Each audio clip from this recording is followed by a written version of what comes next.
dumalaw tayo sa Central Luzon State University dahil kasalukuyang may nagaganap na event sa lugar na to. University Week, naglalast siya na 1 week dahil University Week na, and sumabay din na merong event yung IT na IT Fest. Meron sila mga booth doon, ipa-plus ko mamaya. Meron din sila mga event gaya ng stroke drawing, tapos may mga booth na nag-open na nagtitinda ng mga souvenirs. So bago tayo pumunta sa mga event, ituturo ko na rin kayo dahil matagal na rin naman ako dito nakakaikot and medyo kabisado ko na yung mga magagandang spot. Sa unang spot, yung tinatawag namin na Zen Garden, meron ditong Torii Gate.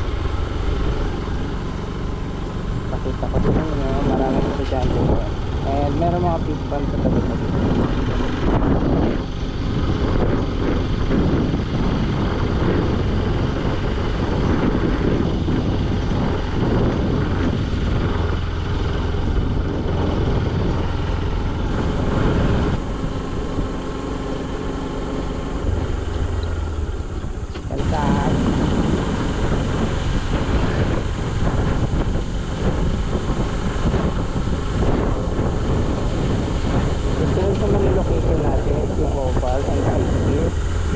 Nagaganap yung mga daily activities, mga events, kagaya yan, merong mga stall na nakikita nyo naman. Nag-open yan tuwing gabi kapag ganitong mountain.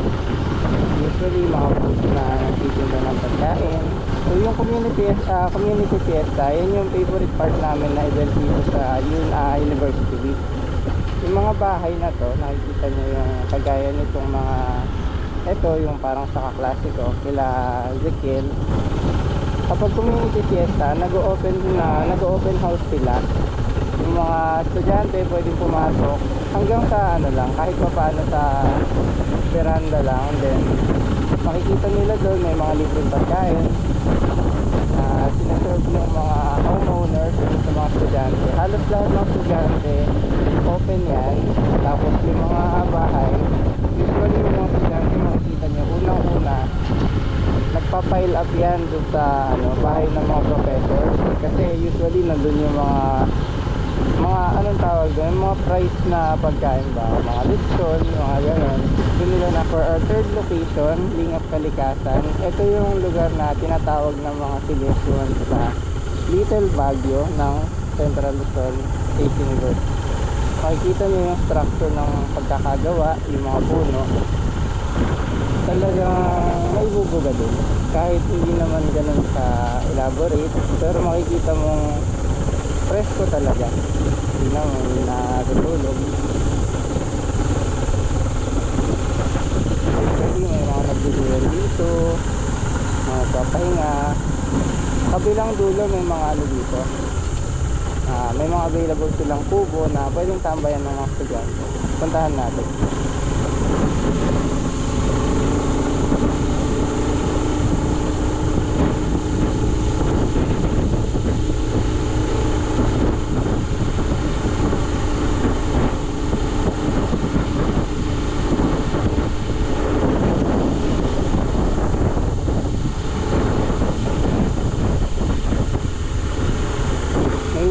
Kaso sa ngayon sarado, hindi ko lang kung bakit. Possible na ginagawa yung kalsada.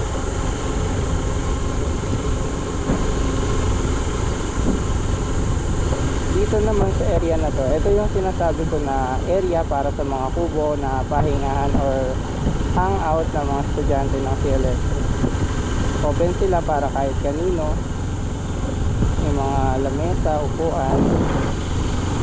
Yung mga high school usually nag-shoot sila ng mga movies nila dito, mga movie projects para sa high school, mga ganun. Nakikita nyo madaming kubo yan. Tignan nyo naman kung gaano kaganda. Para ka nasa tunnel ng mga puno.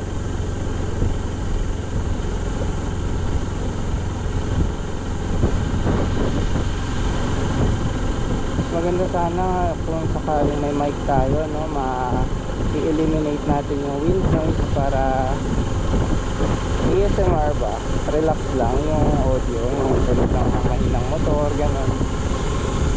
Konting hangin, hindi yung sobra. Kasi pag sobra, wind noise na yun. Kagaya dun sa ibang video ko, halos wala na tayo marinig. Yun guys, yung dahon, ang dami yan. Ayan yung mga bahay. Ito usually awarded ata sa mga professor. Hindi ko alam. Kung alam nyo, sabihin nyo naman sa comment.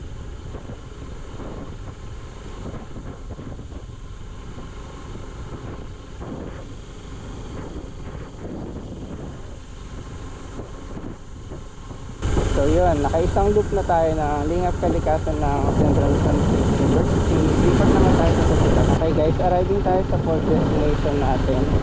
Ang tawag nila dito is Chinese Temple. Nakikita nyo sa kaliwa.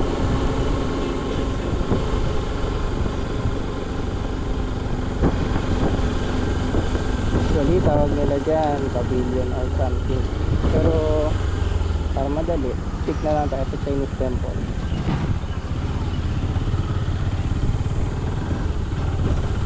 Siyempre hindi mawawala yung ganito monumento, our very own Rizal Monument. Kita nyo naman, nakabarong. Hindi ko matandaan pero alam ko may history yan. Something na nag-iisang nakabarong na statue ata. Hindi ko na matandaan. Arriving ulit to the destination. Ito naman yung grad site. Yung mga silhouette, may mga biro sila dito, no? Kagaya nung sa harap. Meron kasi statue sa harap ng silhouette, yung kay Silvio.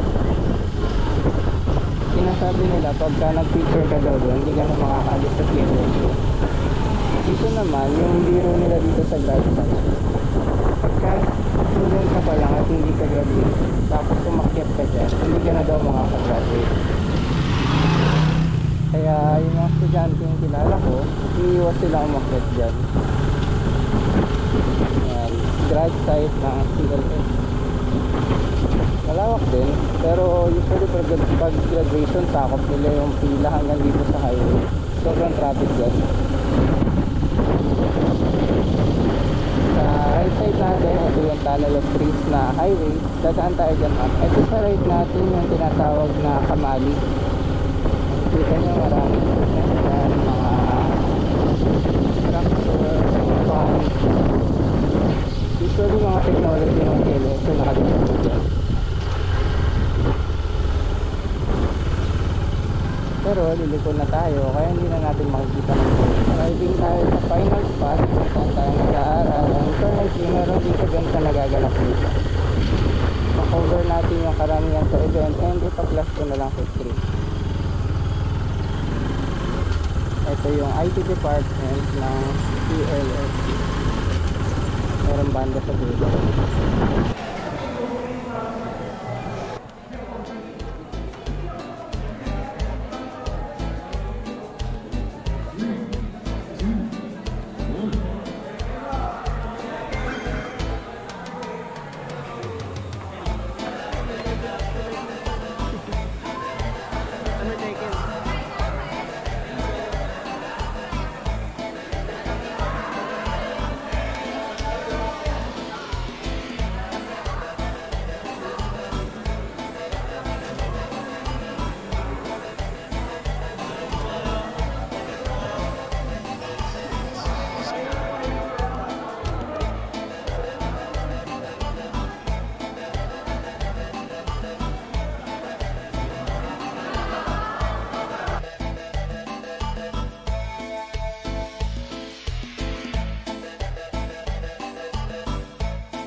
final na destination or isang last na spot bago tayo umuwi eh yung scenic road ng Central Luzon State University. Ang tinatawag nila na Tunnel of Trees.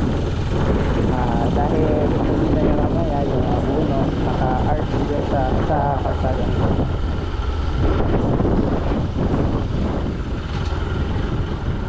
So pag tumuloy kayo dyan, makikita nyo yung agriculture and fisheries ng Central Luzon State University. Pero sa ngayon, dito tayo sa Philip Road, Tunnel of Trees, Central Luzon State University.